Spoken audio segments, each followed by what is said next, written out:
How's it going, everybody? I'm Steve, and welcome back. So tonight I'm really excited to celebrate the year 1999. I can't believe it's 25 years now, and what makes that year really special to me is the fact that in 1998 I had like a near fatal car accident. So just to be alive in 1999 was really special. So I really appreciate these movies, maybe more than others, just because that was such a great year for cinema. Just all kinds of movies. The blockbuster kind of movies and just all kinds of stuff. But tonight I just want to do like a top 10, and obviously, like whenever I do these rankings, I always have to do the ones that I actually own in my collection. So that there are actually some movies that didn't make my list. I do have in my collection, and some I looked at like the top 100 films in 1999, and I had some of them there, but then some I had seen before, but I've never owned. Even though I think there's a lot of great movies. Obviously, leave in the comments just some of your favorites from this year, especially if I don't name them in my top 10. Let me know, because this is just my list. This is not the official list or anything. These are just movies that I've rewatched. Obviously, I own. So, okay, so kicking this off at number 10. This is from an iconic film director. This is actually his last film, and he died I think. It may have been before this movie actually premiered. He passed away, but this film is Eyes Wide Shut. This is the one I did not like this movie very much when I saw it the first time. I just thought it. I knew Stanley Kubrick from Doctor Strangelove was a great movie. The Shining, Full Metal Jacket. Obviously Clockwork Orange.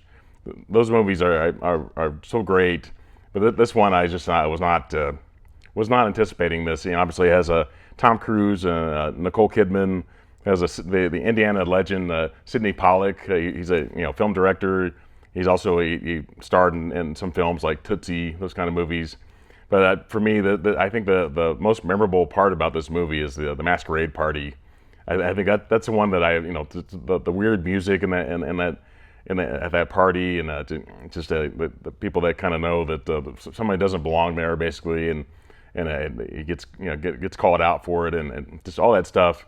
So at number 9, this one's from the Criterion Collection. It's Spine number 904, and the movie is Election. This is from director Alexander Payne. Obviously, he did The Holdovers last year, which a lot of people liked. That was kind of his comeback film. It has Matthew Broderick's really great in this. Reese Witherspoon.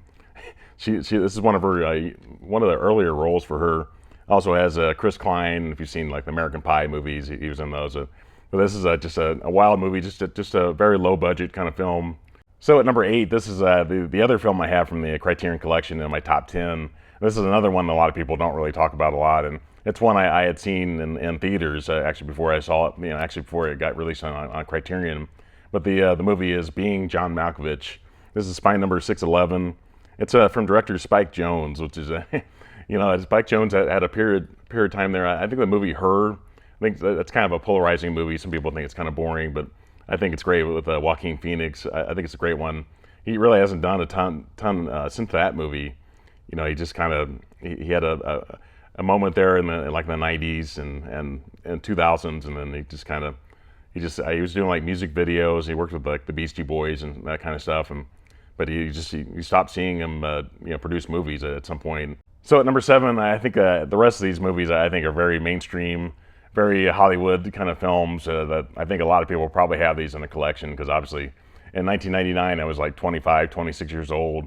So I was watching all kinds of movies, and I've already mentioned the 3 that were more like art house kind of movies or lower budget kind of films from the great directors. But the rest of these I think are all just very relatable movies. But at number 7 I have Sleepy Hollow. This is from director Tim Burton. Has Johnny Depp and Christina Ricci, and I think this is one of 2 scary movies I have left on my list here, and I think I love this. I have Christopher Walken plays a character in this that's really great. Hopefully it's not spoiling anything, but I like the darkness in this movie. It has a lot of very typical Tim Burton types of actors in it and stuff. A lot of older actors at the time, and I think it's an action-packed film, very, very strange. So at number 6 from David Fincher, I have Fight Club. This is obviously from Edward Norton as Brad Pitt, Helena Bonham Carter, She was, I think she was married to Tim Burton at one time, and but love this, the visuals. I love the music in this movie. All right, for this next one, I'm a huge James Bond fan. This is definitely a spoof on those kind of movies, but this is from director Jay Roach, and the movie is Austin Powers: The Spy Who Shagged Me. I love this. Mike Myers plays several roles in this movie. He plays, obviously Austin Powers, and plays Dr. Evil. It has a Heather Graham, Seth Green's in this movie. He plays Scott Evil. To me, it's so much fun. But I would say if you're not a James Bond fan, you may not enjoy these movies as much. But if you were, Mike Myers, SNL, Austin Powers, and Wayne's World, if you like all those movies, this is just the kind of stuff you probably loved at that time in the late '90s. But yeah, The Spy Who Shagged Me, it's a spoof on the James Bond movie, The Spy Who Loved Me. So that's like I said, if you're not a James Bond fan, that you may not get that joke so much. And if you didn't see the first, this is the second one in that trilogy from Mike Myers, Austin Powers, and I love the first one too. The third one wasn't bad either, but yeah, I think it's a great kind of spoof comedy. All right, so at number 4, this one, I think this one's been on my like '90s top 25 and dropped off, and now it's kind of back. Now that I'm working like in an office building like twice a week now, it's kind of become relevant again to me. But the movie is Office Space. This is from director Mike Judge. Ron Livingston as a Stephen Root. That's a Stephen Root on the cover there. He's great as Milton in the movie. It has Gary Cole. He's fantastic in this. Jennifer Aniston's really great in the movie too. It's just so much fun. Mike Judge makes a kind of a cameo in at least 1 or 2 scenes in the movie, and I think it's the first live action movie that he did. Other than like Beavis and Butthead. So obviously that's the kind of stuff I was watching, in the late '90s, and like I said, 25, 26 years old. And I think this movie's still funny, and it's one I have to watch every now and then. It's just it very much foreshadowed what happened in the following decade. All right, so at number 3, this director definitely made a career out of making films out of Stephen King novellas. There probably should be a clue already, but this from director Frank Darabont, and the movie is The Green Mile. This is obviously has Tom Hanks, David Morse, has the late Michael Clark Duncan, has Bonnie Hunt. This is a very long movie. I think it's over 3 hours long. But I think I like Shawshank Redemption a little bit more than this. But obviously he like I said, he made a huge career with the Mist as well, doing a lot of Stephen King kind of material. And so he picked a good writer to make films out of, and I think it's one of his better ones. So at number 2, this definitely the movie that made this director's career, even though it was technically his third film, but it's the first one that most people had ever seen, and it's got this is one I've never gotten tired of. I don't care how many times I've seen it, and know the ending. It doesn't matter. But the movie is The Sixth Sense, and this from director M. Night Shyamalan. This is definitely better than maybe his last couple of films that he's made, and maybe the last 3 basically. But he's made at least 4 movies that I really like, that are in my top 4 for him, like Split and Unbreakable and Signs. Definitely love those movies. But this has Bruce Willis. Obviously, Bruce Willis, we all know what he's going through now, and he's so great in this movie. Haley Joel Osment, so great in this. He played the young Forrest Gump, I think, just a few years, like 5 years before this. Toni Collette, she's really great in this movie. Olivia Williams, I thought she was really good in the movie. And so this movie, like I said, I can watch this over and over. It doesn't matter if I know the ending.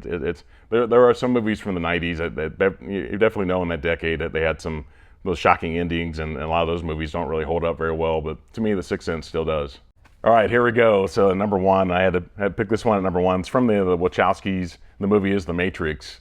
So groundbreaking. It's just I can forget about the stuff, the other stuff in the franchise. Doesn't matter to me. The first one, I can still watch it regardless of what you think of the other films. I think the first one still holds up really well. It's Keanu Reeves. It has Lawrence Fishburne. It's really great in this movie. Carrie Ann Moss as Hugo Weaving, as Joey Pants. I always say his name Joey Pants because I always kind of Joe Pantoliano, I think is how you pronounce his last name. And a lot of people in Hollywood just call him Joey Pants. I think they don't even bother to pronounce his name anymore. But all right, everybody, I really appreciate you watching this video tonight. I really appreciate that a lot of my videos have been doing really well recently, and I loved doing ranking videos, and I may let me know in the comments if I should do some other years. I'd like to keep it to like 10 films because it's easy to edit those movies and just kind of come down to the 10 movies I love from each year. So that's probably the way I'll do it most of the time. It's hard to edit like when you do like 25 or 20 films. It's a lot of work to do that. So just keep it at number like 10, so I can keep the video kind of short and easy to watch. But everybody, if you're not already subscribed to my channel, please consider doing that, and please put a thumbs up on this video. Helps with the YouTube algorithm. And everybody have a great one.